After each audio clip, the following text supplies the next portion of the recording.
Hello everyone, स्वागत है आपका एंथ्रोपोलॉजी के वीडियो लेक्चर सीरीज में। आज का टॉपिक है sex chromosomal aberration.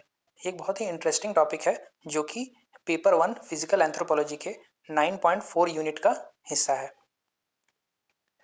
Chromosomal aberration. Chromosomal aberration समझने से पहले ये जरूरी है कि हम एबरेशन का मतलब समझें।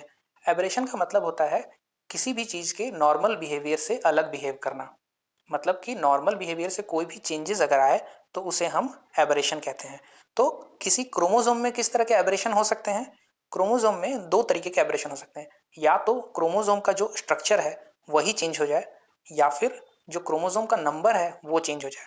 स्ट्रक्चरल चेंज का मतलब ये होता है कि जो क्रोमोसोम का स्ट्रक्चर है उसमें या तो कोई हिस्सा कम हो जाए या कोई हिस्सा ऐड हो जाए या उसमें रेप्लिकेशन डुप्लीकेशन हो जाए। तो इस तरह के स्ट्रक्चर में अगर कोई चेंज होता है तो उसे हम स्ट्रक्चरल एबरेशन बोलेंगे। और न्यूमेरिकल चेंज में क्या होगा? सपोज ह्यूमन सेल में 46 क्रोमोसोम है, ठीक है। अब ये 46 चेंज होके 45 क्रोमोसोम हो जाए या 47 हो जाए, तो अगर नंबर में चेंज आता है तो उसे हम न्यूमेरिकल एबरेशन कहते हैं, ठीक है।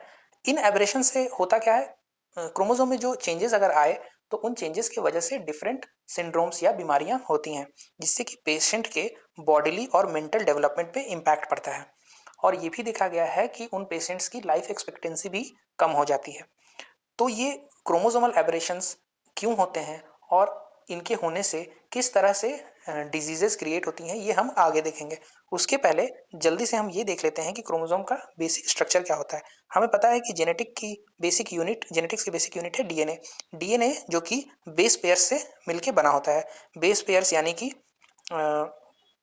जैसे कि एडेनिन जुड़ता है थायमिन से और गुआनिन जुड़ता है साइटोसिन से। तो ये बेस पेयर्स का कॉम्बिनेशन से मिलकर डीएनए बना होता है।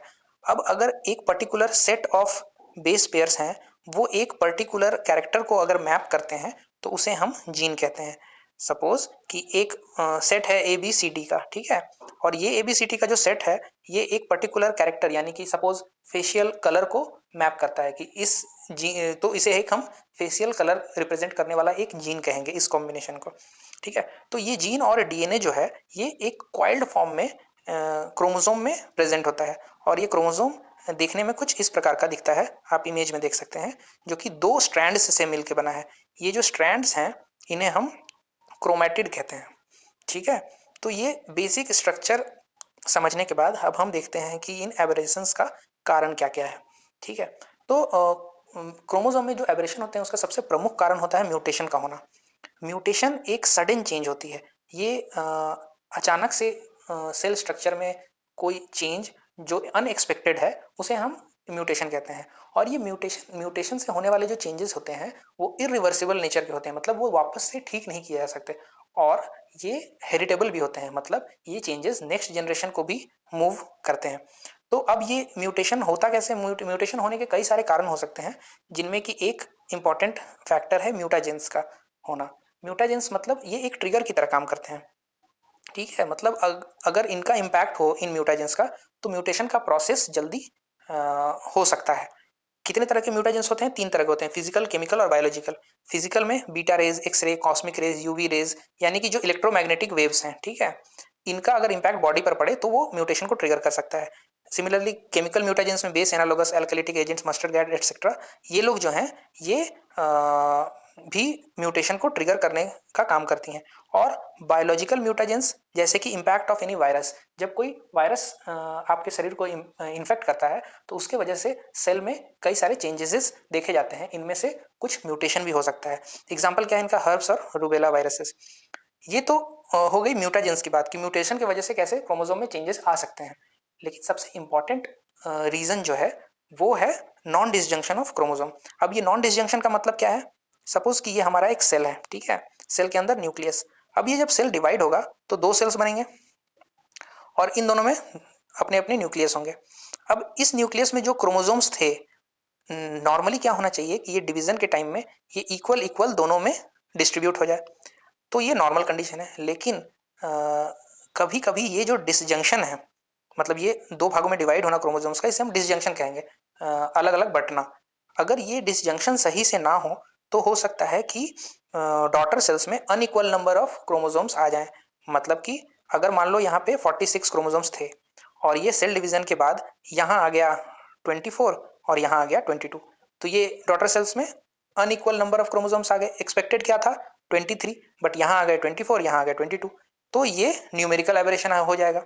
ठीक है, तो अगर ये जो डिसजंक्शन हुआ था सेल डिवीजन के दौरान, ये डिसजंक्शन सही से ना हो या फिर हो ही ना, नॉन डिसजंक्शन, तो उसकी वजह से न्यूमेरिकल एबरेशंस होते हैं। तो ये सबसे इंपॉर्टेंट फैक्टर है। इसका किस तरह से ये वर्क प्रोसेस कैसे काम करता है ये हम आगे चलकर देखेंगे। नेक्स्ट आता है टाइप्स ऑफ एबरेशन। पहले ही हमने देखा कि दो तरह के एबरेशन है, स्ट्रक्चरल और न्यूमेरिकल। अब जरा डिटेल में देख लेते हैं कि ये स्ट्रक्चरल चेंजेस कैसे काम करते हैं। सपोज हमारे पास एक स्ट्रैंड है, ठीक है, इसमें A B C D E F, ये एक क्रोमोसोम का स्ट्रैंड है जिसमें कि ये डिफरेंट सेट्स हैं। अब पांच तरह के स्ट्रक्चरल चेंजेस हम देखने को मिलते हैं। पहला सपोज क्या स्ट्रक्चरल चेंज हो सकता है, मान लो इंसर्शन। इसमें क्या है, ये ऑलरेडी हमारे पास 6 सेट्स तो थे ही, इसके बाद सपोज एक सेट और ऐड हो जाए इसमें, ठीक है, मतलब कि यहाँ जो हमारे पास A B C D E F था, इसके बाद सपोज हमारे पास एम और एन भी ऐड हो गए, ठीक है, तो इस प्रोसेस को हम कहेंगे इंसर्शन। ठीक है, मतलब एडिशन हो गया। अब सिमिलरली डिलीशन भी हो सकता है, मतलब सपोज कि ई और एफ जो सेक्शन है ये वाला डिलीट ही हो जाए, तो हमारे पास बचेगा क्या, ए बी सी डी, तो इसे हम कहेंगे डिलीशन। डिलीशन की वजह से होने वाली एक डिजीज का नाम है क्राई डू कैट। ठीक है, इसमें जो बच्चे होते हैं वो उनकी आवाज़ बहुत पतली हो जाती है और वो बिल्ली की आवाज़ की तरह रोने लगते हैं, इसीलिए इसका नाम क्राई डू कैट डिजीज पड़ा है। एनीवे, नेक्स्ट जो स्ट्रक्चरल चेंज है वो है डुप्लीकेशन। डुप्लीकेशन बहुत ही सिंपल है, जैसे सपोज मान लो कि जो सी सेट है उसका डुप्लीकेशन हो रहा है, तो ए और बी तो जैसे हैं वैसे ही रहेंगे, सी एक और डुप्लीकेट हो गया, ठीक है, फिर डी ई और एफ जैसे है वैसे ही रहेंगे, ठीक है। तो ये जो सी हुआ, सी का डुप्लीकेशन हुआ, तो इसे हम कहेंगे डुप्लीकेशन। नेक्स्ट है इन्वर्जन। इन्वर्जन में क्या होता है कि जो एक सेट है सपोज वो किसी दूसरे सेट के साथ अपना पोजीशन एक्सचेंज कर ले। मतलब अगर मान लो ये हमारे पास है ए बी, अब सी मान लो अपना पोजीशन एक्सचेंज कर रहा है ई के साथ, तो यहाँ आ जाएगा ई, फिर डी अपनी जगह पे है, फिर ये अपना सी, फिर एफ, ठीक है। तो यहाँ पे सी और ई ने अपने प्लेसेस को एक्सचेंज कर दिया, इसे हम कहते हैं इन्वर्जन। तो ये 4 तरह के स्ट्रक्चरल चेंज हुए क्रोमोसोम में। नेक्स्ट जो है पांचवा, वो हम इमेज में ही देख लेंगे। तो पांचवा जो चेंज है वो है हमारा ट्रांसलोकेशन। ट्रांसलोकेशन में क्या होता है, ये नॉन होमोलोगस क्रोमोसोम में देखा गया है। नॉन होमोलोगस क्रोमोसोम का मतलब क्या होता है, दो क्रोमोसोम्स जो आपस में साइज में डिफरेंट हैं, स्ट्रक्चर में डिफरेंट है, उनमें जो जीन सीक्वेंस है वो डिफरेंट है, तो उसे हम नॉन होमोलोगस करेंगे। अगर वो आइडेंटिकल होंगे तो उसे हम होमोलोगस क्रोमोसोम कहेंगे। ठीक है, एग्जांपल क्या है नॉन होमोलोगस होमोलोगस का, होमोलोगस जो है वो है सपोज तुम्हारा एक्स एक्स, ठीक है, तो एक्स एक्स अपना होमोलोगस हो गया, और नॉन होमोलोगस क्या हो जाएगा, एक्स वाई, ये दोनों डिफरेंट है, तो ये पेयर अगर देखेंगे तो ये नॉन होमोलोगस क्रोमोसोम होगा। एनीवे, तो अगर नॉन होमोलोगस क्रोमोसोम में सपोज ये A B C D E F एक सेट है और L M N O P Q दूसरा सेट है, तो अगर एक जो कॉम्बिनेशन ऑफ सेट है डी ई एफ वो ओ पी क्यू को रिप्लेस कर दे तो इसे हम ट्रांसलोकेशन कहेंगे। तो जो आउटपुट होगा उसमें क्या आ जाएगा, A B C O P Q और L M N D E F, ठीक है। तो ये भी एक स्ट्रक्चरल चेंज है। तो नेक्स्ट आता है हमारा न्यूमेरिकल चेंजेस। न्यूमेरिकल चेंजेस मतलब कि नंबर ऑफ क्रोमोसोम जो नेचुरली होने चाहिए उससे वेरिएशन हो जाए, मतलब 46 की जगह अगर 47 हो जाए, 50 हो जाए, 44 हो जाए, 30 हो जाए, तो कोई भी चेंजेस अगर आ रहा है तो उसे हम न्यूमेरिकल एबरेशन बोलेंगे। अब इनमें दो तरीके के होते हैं, एक होता है यूप्लॉइडी, दूसरा होता है एन्यूप्लॉइडी। अब यूप्लॉइडी और एन्यूप्लॉइडी क्या होता है, इसे समझने से पहले हमें ये समझना होगा कि ये प्लॉइड क्या है, ठीक है। तो देखते हैं, सपोज ह्यूमन सेल में 46 क्रोमोसोम्स हैं, ठीक है, 23 पेयर। तो ये पेयर कुछ इस तरह के हैं, सपोज ये एक क्रोमोसोम हुआ, एक क्रोमोसोम है, ये पेयर है, ये 23 क्रोमोसोम्स के सीक्वेंस हैं, ठीक है। सिमिलरली ये भी 23 पेयर है। तो ये जो एक पूरा सेट है 23 का, इसे हम कहते हैं प्लॉइड। ठीक है, एक पूरे सेट 23 को, यानी ह्यूमन में दो प्लॉइड हैं, एक 23 क्रोमोसोम का, दूसरा 23 क्रोमोसोम का। तो इसे हम सिंबॉलिकली इस तरह से रिप्रेजेंट करते हैं 2n। यहाँ जो n है, n एक प्लॉइड को रिप्रेजेंट करता है। n का नंबर कितना है 23, तो यानी 2n का नंबर कितना हो गया 46। ये ह्यूमन में क्रोमोसोम का संख्या होता है। तो ये जो n है उसे एक प्लॉइड कहते हैं। अब देखते हैं कि न्यूमेरिकल एबरेशंस प्लॉइड के अनुसार कैसे होते हैं। ठीक है, तो दो तरीके के चेंजेस हैं, जैसे कि यूप्लॉइडी में एक है हाइपोप्लॉइडी, एक है हाइपरप्लॉइडी। तो हाइपोप्लॉइडी में जो नंबर है क्रोमोसोम का वो रिड्यूस होगा, माइनस होगा, और हाइपरप्लॉइडी में एडिशन होगा। ठीक है, कैसे होगा देख लेते हैं। एग्जांपल क्या है इसका, मोनोप्लॉइडी। मोनोप्लॉइडी में क्या है 2n माइनस n। ठीक है, n के मल्टीपल में ही एडिशन या रिडक्शन होगा। ठीक है, तो 2n ह्यूमन में क्या है 46 माइनस 23, तो मेरे क्रोमोसोम के नंबर कितने हो जाएंगे 23। हाइपरप्लॉइडी जहाँ एडिशन होना है, तो अगर 2n प्लस n है, जिसे हम ट्रिप्लॉइड बोलेंगे, तो नंबर कितना हो जाएगा 69। सिमिलरली 2n प्लस 2n अगर हुआ टेट्राप्लॉइड, तो नंबर हो जाएगा 92। यानी यूप्लॉइडी में जो एडिशन या डिलीजन होगा वो मल्टीपल ऑफ n होगा। ठीक है, या तो 23 घटेंगे या 46 घटेंगे, मल्टीपल ऑफ 23। ठीक है, अब आता है एन्यूप्लॉइडी। एन्यूप्लॉइडी में फिर दो तरीके के हैं, हाइपोप्लॉइडी हाइपोसोमी और हाइपरसोमी। हाइपो में रिड्यूस होगा, हाइपर में इंक्रीज करेगा। एग्जांपल देख लेते हैं। मोनोसोमी, मोनोसोमी में 2n माइनस 1, यहाँ पे मल्टीपल ऑफ 23 की बात नहीं है, यहाँ सिंगल क्रोमोसोम भी घट या बढ़ सकता है। तो 2n माइनस 1 अगर है तो उसे मोनोसोमी कहेंगे, और उसमें कितने नंबर ऑफ क्रोमोसोम हो जाएंगे 45। फिर 2n माइनस 2 होगा तो उसे नलीसोमी कहेंगे। हाइपरसोमी में अगर एक एडिशन हुआ तो उसे ट्राइसोमी कहेंगे, तो नंबर कितना हो जाएगा 47, और दो एडिशन हो गया तो उसे टेट्रासोमी कहेंगे, और नंबर कितना हो जाएगा 48। तो ये डिफरेंट तरह के एबरेशंस स्ट्रक्चरल और न्यूमेरिकल क्रोमोसोम में देखे जाते हैं, और इन एबरेशंस की वजह से डिफरेंट डिजीजेस होती हैं। अब हम देख लेते हैं इस चैप्टर में हम सेक्स क्रोमोसोमल एबरेशन की बात करेंगे। दूसरा जो ऑटोसोम्स होते हैं, हमने देखा था कि ह्यूमन में 22 पेयर जो हैं वो ऑटोसोम्स के हैं, जो कि नॉर्मल बॉडीली फीचर्स को दिखाते हैं, और सेक्स क्रोमोसोम जो है वो सेक्सुअल बिहेवियर को रिप्रेजेंट करते हैं। तो ये जो 22 पेयर के ऑटोसोम्स हैं, इनमें जो चेंजेस आते हैं वो हम डिफरेंट सेक्शन में देखेंगे। यहाँ पे सिर्फ हम जो सेक्स क्रोमोसोम है XX और XY, इनमें जो चेंज आता है उसी की बात करेंगे। ठीक है, तो sex chromosomal aberration, normal female XX, normal male XY। ठीक है, अब XX में अगर एक और X ऐड हो जाए, यानी एक और फीमेल कैरेक्टरिस्टिक्स ऐड हो गया, तो इसे हम कहते हैं सुपर फीमेल। ठीक है, और मेल में नॉर्मल मेल क्या होगा XY, अगर XY में एक और Y ऐड हो जाए, यानी कि एक और मेल कैरेक्टर, तो उसे हम कहेंगे super male syndrome. Super male syndrome जो है वो नॉन डिसजंक्शन की तरह की वजह से नहीं होता है, इसीलिए हम इसे इस चैप्टर में नहीं देखेंगे। दूसरे एबरेशंस क्या क्या हैं, अगर XXY है तो उसे हम ट्राइसोमी क्लाइनफिल्टर सिंड्रोम कहेंगे, XXY। अगर एक और X ऐड हो जाए इसमें, यानी कि XX और Y, तो इसे हम एक्सट्रीम क्लाइनफिल्टर कहेंगे। और टर्नर्स में सिर्फ ओनली ये मोनोसोमी है, मतलब रिडक्शन ऑफ क्रोमोसोम, एक क्रोमोसोम जो Y क्रोमोसोम है वो नहीं है, सिर्फ X क्रोमोसोम है, तो इस सिचुएशन को हम बोलेंगे टर्नर सिंड्रोम।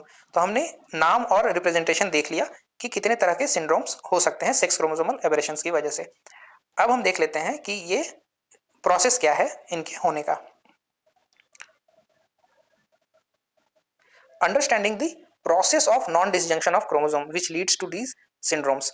तो ये समझने के लिए हमें दो टर्म समझने पड़ेंगे, एक है oogenesis, दूसरा है स्पर्मेटोजेनेसिस।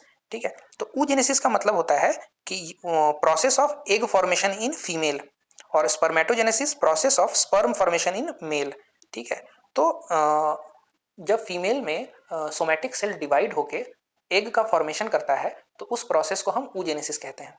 और सिमिलरली मेल में जब सोमैटिक सेल डिवाइड होके स्पर्म सेल्स का फॉर्मेशन करता है, तो उस प्रोसेस को स्पर्मेटोजेनेसिस कहते हैं। तो इस प्रोसेस में क्या होता है कि जब ये डॉटर सेल्स बनती हैं, तो इनमें न्यूक्लियस भी डिवाइड होता है। ठीक है, और इस डिवाइड होने के दौरान अगर क्रोमोसोम्स में डिसजंक्शन ना हो, तो उनमें न्यूमेरिकल एबरेशंस हो सकते हैं। तो ये किस प्रोसेस से होते हैं वो हम आगे देखेंगे, मतलब कि जो ये नॉन डिसजंक्शन है, नॉन डिसजंक्शन किस तरह से होता है, oogenesis और spermatogenesis में, ये हम आगे की स्लाइड्स में देखेंगे। अब सबसे पहले हम ये देख लेते हैं कि जब सिचुएशन नॉर्मल है तो क्या होता है, ठीक है।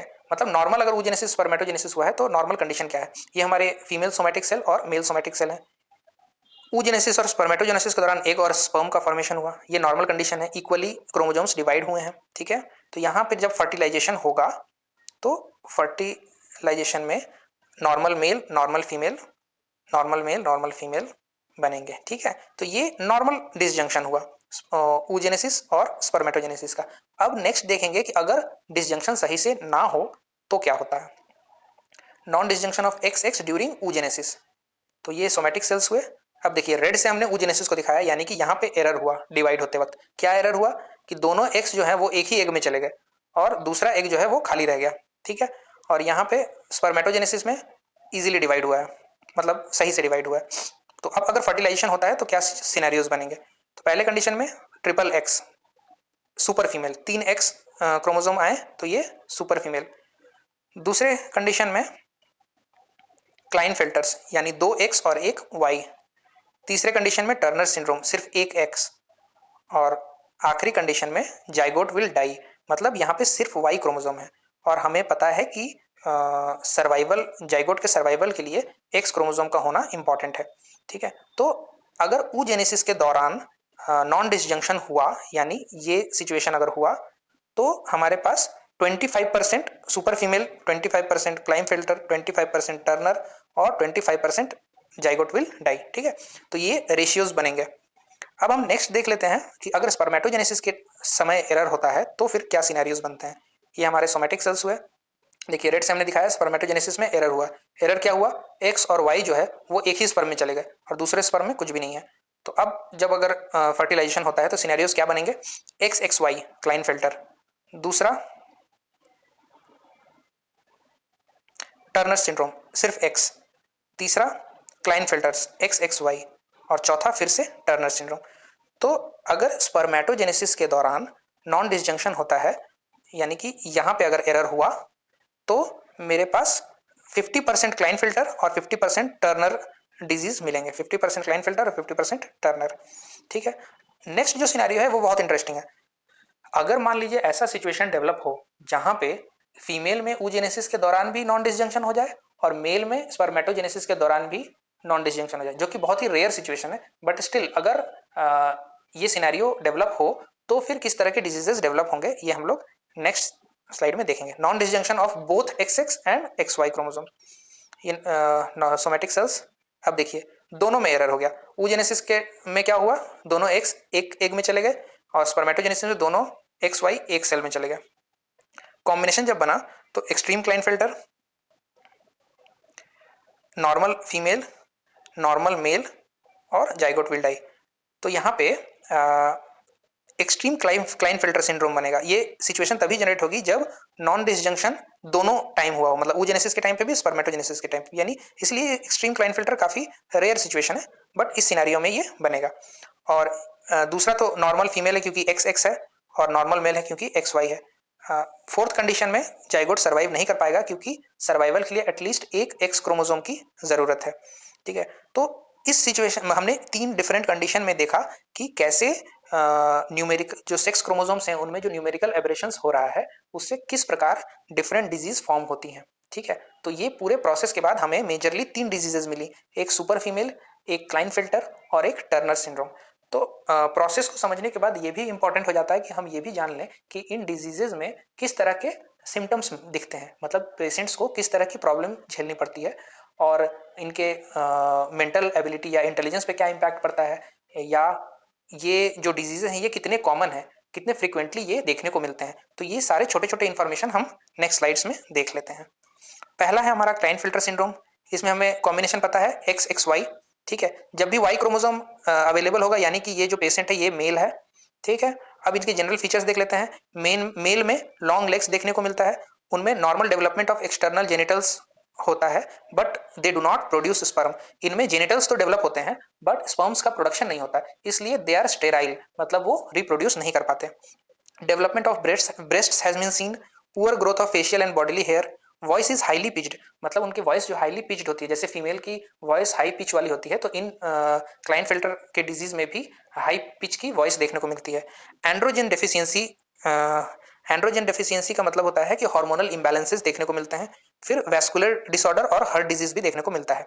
इंटेलिजेंस जो है वो एवरेज इंटेलिजेंस के होते हैं, लेकिन स्पीच और लैंग्वेज लर्निंग जो है उनकी वो अफेक्ट होती है। ठीक है। मेंटल डिसेबिलिटी जो है वो इंक्रीज होती है increasing number of x chromosomes. इसका क्या मतलब है, सपोज कि हमारे पास एक क्लाइनफिल्टर का पेशेंट है और दूसरा एक्सट्रीम क्लाइनफिल्टर का पेशेंट है। तो एक्सट्रीम क्लाइनफिल्टर में क्या है कि एक्स क्रोमोसोम एक एक्स्ट्रा है, तो जितना एक्स क्रोमोसोम एक्स्ट्रा होता जाएगा उतनी मेंटल डिसेबिलिटी भी बढ़ती जाएगी। तो इसमें जो है वो मेंटल डिसेबिलिटी ज्यादा होगी। ठीक है। मोर फ्रीक्वेंसी क्या है 700, मतलब कि 700 जो लाइव बर्थ होते हैं उनमें चांस होता है एक क्लाइनफिल्टर सिंड्रोम के होने का। और एक और चीज ऑब्जर्व किया गया है कि ओल्डर मदर्स जो हैं उनमें ये हायर रिस्क होता है कि बेबीज में क्लाइनफिल्टर सिंड्रोम हो। नेचुरली जब फीमेल की एज ज्यादा हो जाती है तो oogenesis के टाइम में एरर होने की संभावनाएं बढ़ जाती है, इसलिए नॉन डिसजंक्शन भी होता है और इस प्रकार की डिजीज देखने को मिलती है। नेक्स्ट जल्दी से देख लेते हैं सुपर फीमेल। सुपर फीमेल में 3 एक्स क्रोमोसोम, यानी कि कोई वाई क्रोमोसोम नहीं है, यानी कि ये फीमेल होंगी।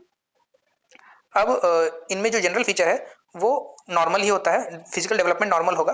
दे are able to bear children, लेकिन वो रिप्रोड्यूस कर सकती हैं, लेकिन उनमें मेंस्ट्रुअल इरेगुलरिटीज देखने को मिलती हैं।